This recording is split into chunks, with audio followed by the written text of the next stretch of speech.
ఈరోజు Ekta Divas, national unity day, Sardar Vallabhbhai Patel గారి birthday. ప్రతి సంవత్సరం అక్టోబర్ 31వ తారీఖున సర్దార్ పటేల్ గారి పుట్టినరోజున మనం నేషనల్ యూనిటీగా డేగా జరుపుకుంటాం. ఎందుకు? భారతదేశాన్ని ఏకీకృతం చేయటంలో ఆయన పాత్ర ఎన్నదగింది.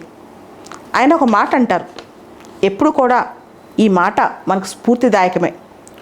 Man power without unity is not a strength unless it is harmonised and united properly, then it becomes a spiritual power.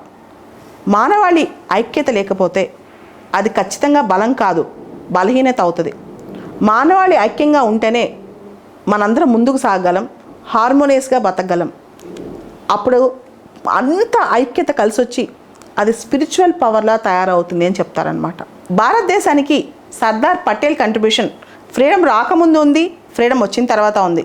ముఖ్యంగా ఖేదా సత్యాగ్రహ చాలా పాపులర్, ఆయన దానిలో పార్టిసిపేట్ చేశారు.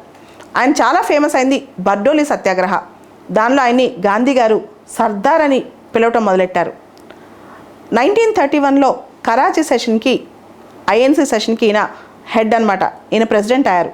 దానిలోనే ఫండమెంటల్ రైట్ రెజల్యూషన్ కూడా పాస్ అయింది. స్వతంత్రం వచ్చేటప్పుడు మీకు తెలుసు, మన రాజ్యాంగం మనం రచించుకున్నాం కాన్స్టిట్యూంట్ అసెంబ్లీలో.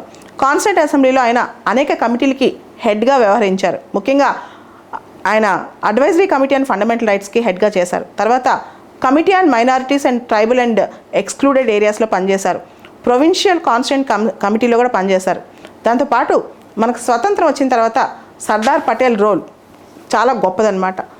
ఐరన్ మ్యాన్ ఆఫ్ ఇండియా అని పిలుస్తారు, బిస్మార్క్ ఆఫ్ మోడర్న్ ఇండియా అని కూడా అంటుంటారు. And he's a father of modern civil services. First batch of civil సర్వెంట్స్కి ఆయన స్పీచ్ ఇచ్చారనమాట April 21 రోజు. ప్రతి సంవత్సరం April 21 మనం సివిల్ సర్వీసెస్ డేగా అందుకే జరుపుకుంటాం ఇప్పటికి కూడా. సర్దార్ వల్లభాయ్ పటేల్ భారతదేశాన్ని ఏకీకృతం చేయడంలో తీవ్రమైన కృషి చేశారు. ముఖ్యంగా హైదరాబాద్ ఆపరేషన్ ప్రోలో కానీ ఈ మొత్తం ఏకీకృతం చేయడంలో ఆయన carrot and stick policy follow అయ్యారు. ఆయన ఫారెన్ పాలసీలో కానీ ఇంటర్నల్ పాలసీలో కానీ రియలిస్ట్ అని చెప్పొచ్చు. జవహర్లాల్ నెహ్రూ ఐడియలిస్ట్ అయితే మీకు తెలుసు, జవహర్లాల్ నెహ్రూ ప్రైమ్ మినిస్టర్ అయ్యారు. Sardar Patel deputy prime minister, first home minister. ఈయన చాలా ప్రాక్టికల్గా ఉండేవాళ్ళు.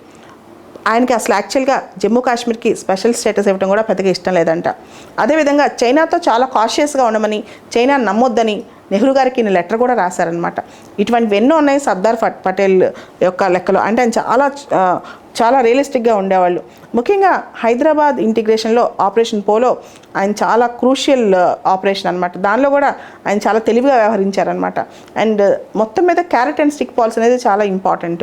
యూపీఎస్సీలో కానీ గ్రూప్ 1 మెయిన్స్లో కానీ సర్దార్ పటేల్ నెహ్రూ కంపారిజన్ క్వశ్చన్ కూడా చాలా ఇంపార్టెంట్. అయితే ఆయన కృషికి గాను మనం ఆయనది నిలువెత్తు విగ్రహం, స్టాచ్యూ, చిన్నది కాదు, ప్రపంచంలోనే అతి పెద్ద స్టాచ్యూ అనమాట.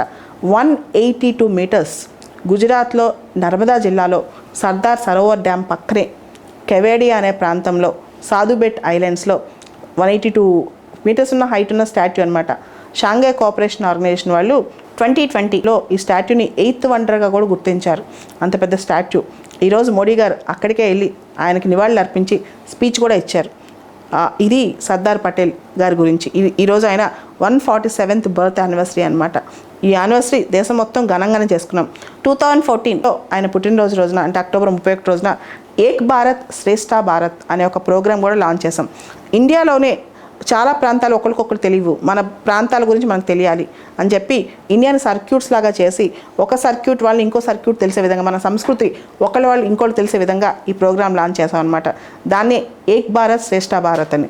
సో ప్రతి సంవత్సరం ఈ రోజున అన్ని గవర్నమెంట్ ఆఫీస్లో ఏక్తా ప్రామిస్ కూడా, ఏక్తా ఓత్ కూడా తీసుకుంటూ ఉంటాం అనమాట. సో మొత్తానికి అక్టోబర్ 31 సర్దార్ పటేల్ గారి పుట్టినరోజు. మనందరం భారతదేశం ఐక్యత గురించి ఆలోచించాల్సిన రోజు అనమాట ఇది.